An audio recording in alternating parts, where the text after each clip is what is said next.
In a world where survival hangs by a thread, high above the treetops and deep within the grasslands, a silent menace spreads its wings.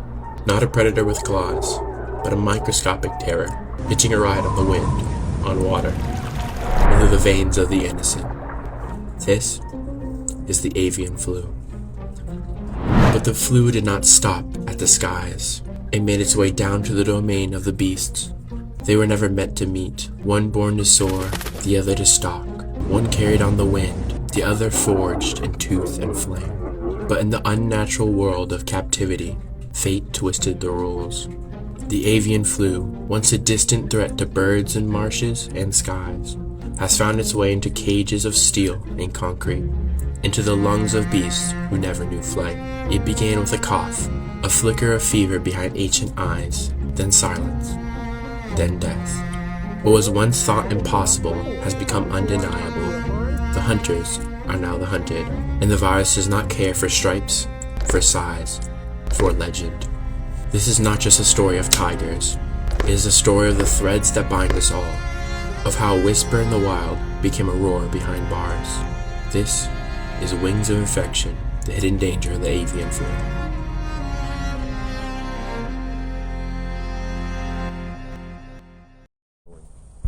The avian flu, commonly known as H5N1, is a highly contagious viral infection that primarily affects birds but can also be spread to several mammal species. Since 2022, there have been a confirmed 67 human cases in the United States, resulting in 1 death. Over this period, there has also been an estimated of 140 million infected birds, with cases in all 50 states.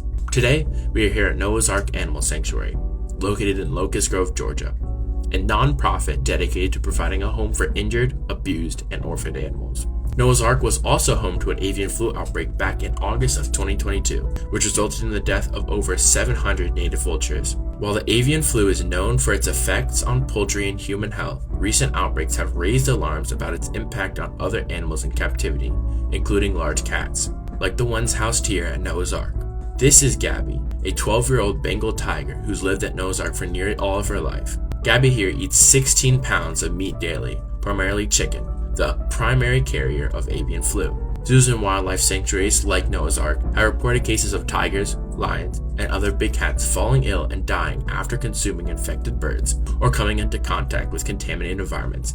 Unlike humans, big cats such as Gabby are at high risk of infection, with nearly 100% mortality rate after coming in contact with infected birds or contaminated environments. Avian flu spreads through direct contact with infected birds, their droppings, or contaminated environments. Due to the highly contagious nature of the virus, zoos and sanctuaries face a heightened risk of infection due to the enclosed setting and reliance on poultry-based diets for carnivorous animals. Noah's Ark has been very fortunate in maintaining a healthy tiger population, not losing a single individual even during the 2022 avian flu outbreak. Unfortunately, this has not been the case for many zoological institutions around the world. In one notable instance, a zoo in Thailand suffered tragic losses after tigers were unknowingly fed fresh chicken carcasses sourced from a local slaughterhouse. At the time, poultry in the surrounding area was experiencing high mortality rates with symptoms later identified and linked to H5N1. This case illustrates how contaminated food sources can act as a direct conduit for the virus, bringing it from a bird populations into big cats. A similar situation unfolded in the Yunnan province, China, where a group of zoo house tigers were exposed to H5N1 through their daily diet of cooked chicken, pork, and beef. Despite the meat being cooked, the infection spread, leading to the death of at least 3 adolescent tigers, sparking concerns on how even standard feeding practices might carry hidden risks. These cases underscore the critical importance of rigorous food safety and biosecurity protocols in animal care facilities. Even more troubling is the emerging evidence of tiger-to-tiger transmission. In one facility, despite the removal of infected meat from the animal's diet, new cases continue to appear in areas where tigers were presumed healthy.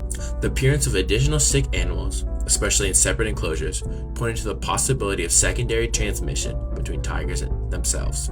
This development significantly raises the stakes. Once the virus establishes a foothold in captive feline population, it may no longer require an external source to continue spreading. Containment then becomes far more complex, demanding heightened vigilance, strict isolation procedures, and reevaluation on how these viruses behave in non-avian hosts. Recent outbreaks have brought to light the severity of the avian flu crisis in zoological facilities worldwide. With outbreaks springing up around the globe, the captive tiger population is taking a major hit, with 2/3 of the total tiger population living in captivity. Today, I had a chance to interview Alicia, lead keeper at Noah's Ark, and one of the few remaining staff members that experienced the initial avian flu outbreak back in 2022. We asked her about her experience with the avian flu and how she works towards preparing Noah's Ark for the next potential outbreak. It was stressful. When we came in off the streets, we had to spray our cars when we came on the property. We suited up in hazmat suits, duct taped everything down. When it came to feeding, we would pull the buckets around in a wagon so that we weren't driving cars, any kind of vehicles or ATVs around on the property, so that we weren't cross-contaminating any of the other animals. The birds, and outside the big cat areas, we had baths set up with Varicon in water, and we were supposed to dunk our feet every time we entered, exited, so that we weren't cross-contaminating and spreading disease to other animals. I believe we're better prepared now than we were then. I had only been on payroll for 3 days when this hit. Old leadership were told ahead of time to shelter in place twice the flock. We lost about 43 emus, 2 ostriches, and a rhea, along with multiple waterfowl. We lost. Right now, if anything like that happened, we would know how to better attack the situation and to save the lives of the animals as well. Right now, we do have the foot baths at every aviary. I don't know why that lost me. At every aviary. We do the birds last so that we're not, possibly transmitting anything to the big cats or the foxes, because I do know it can spread to the new foxes that we have as well. When we got the foxes in, we were treating them just like we were the birds with the avian flu that had outbroke in South Georgia and North Georgia recently. So we're prepared. As we just heard from Alicia, an avian flu outbreak can be taxing both on animals and staff. A December 2024 outbreak at a zoo in Arizona not only claimed the lives of several animals, but also exposed 25 zoo staff members to the virus. This event serves as a sobering reminder of the avian flu's potential to cross species barriers and affect humans, especially those in close contact with infected animals. Most recently, the virus has begun appearing in wild feline populations, including mountain lions. This development represents a troubling ecological shift. Unlike controlled environments such as zoos or sanctuaries, wild habitats offer little to no opportunity for intervention or containment. If avian flu establishes itself among wild carnivores, it poses a serious threat to biodiversity, disrupts the food chain, and accelerates the decline of an already vulnerable species. Large cats exhibiting symptoms of avian flu experience several neurological and respiratory conditions such as loss of breathing, loss of coordination, seizures, and death. A study conducted on tigers in Thailand and China revealed alarming findings with extremely high viral loads detected in both respiratory and digestive tissues. This points to an aggressive and fast-moving disease progression. Clinically, the infected animals exhibited severe symptoms: high fever, intense respiratory distress, bloody nasal discharge, and, in many cases, sudden death. These symptoms often emerged and escalated within just 3 days, offering little to no window for medical intervention. What makes this even more devastating is the virus's 100% mortality rate among large cats. Once exposed, these animals have virtually no chance of survival. Their powerful immune systems are rendered ineffective against such a violent pathogen, leaving caretakers and veterinarians helpless in the face of a rapid and lethal advance. The impact of the avian flu on captive big cats extends beyond individual fatalities. It poses a significant threat to conservation programs and biodiversity efforts. Many zoos house endangered feline species as part of breeding and preservation programs, and outbreaks can lead to irreparable genetic losses. An outbreak doesn't just eliminate individual animals. It can wipe out entire bloodlines, reducing the genetic pool available for future generations. For species with already limited population numbers, this can result in genetic bottlenecks, increase inbreeding risks, and decrease resilience against disease and environmental changes. The death of a single breeding male or female can have cascading effects, not just for one institution, but for international cooperative breeding networks that rely on shared lineages and genetic tracking. Furthermore, the constant threat of disease outbreaks forces many facilities to halt breeding temporarily, delay transfer, and isolate animals, all of which interrupt carefully timed reproductive cycles and diminish opportunities to pair compatible individuals. In some cases, valuable animals must be housed in more restrictive, less enriching environments to minimize exposure risks, affecting their physical and psychological well-being. To mitigate the risk of avian flu, zoos and wildlife facilities have implemented several biosecurity measures. These include enhanced sanitation practices, restricted access to enclosures, and controlled feeding regimens that exclude potentially contaminated poultry products. I interviewed Lisette George, director of Noah's Ark Animal Sanctuary, a seasoned zookeeper with 15 years experience at the Bronx Zoo, one of the leading animal care facilities in the country. We asked Mrs. George what biosecurity measures Noah's Ark implements and her opinions on local and national government policies regarding zoonotic diseases. Well, unfortunately, in 2022, Noah's Ark was the epicenter of a local outbreak, and it caused our protocols to be totally tightened up after that. We generally use a foot bath with an antiviral, antibacterial solution in it, so that when the keepers and staff go in and out of an enclosure, they're not transporting any kind of feces or any other material that can transmit disease from one cage to the next. We also rely on reporting from the Department of Health of Georgia as well as the CDC to keep us informed on where other potential outbreaks have been reported.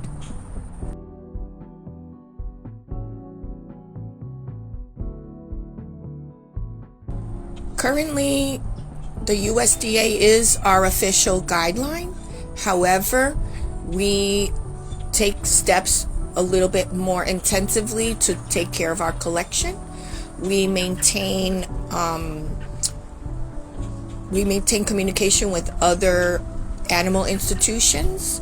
We have a protocol of action based on the radius of how far we are away from an outbreak, so that at each one of those points of distance, such as 100 miles, 50 miles, 10 miles, 5 miles, we have a different set of protocols that we would put forth, including not feeding any poultry to our carnivores.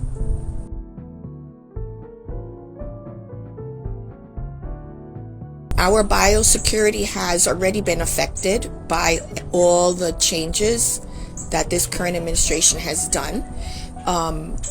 Many of the reporting to the general public, many of the ways that outbreaks have been reported now are unavailable.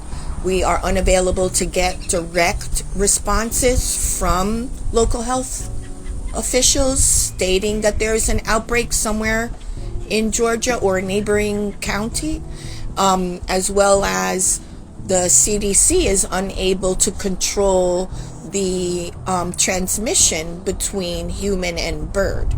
The only thing that in the state of Georgia that is to our advantage, and that's loosely, is that birds from outside of Georgia right now are not allowed to come cross state lines. So that measure is to prevent diseased animals from coming in. However, the changes in the CDC certainly will delay us from knowing when an outbreak has occurred and the distance from our facility. As we heard from Ms. George, there are several ways to prevent the spread of avian flu. Prevention remains the most effective and reliable strategy in the fight against avian flu within zoological and wildlife care settings.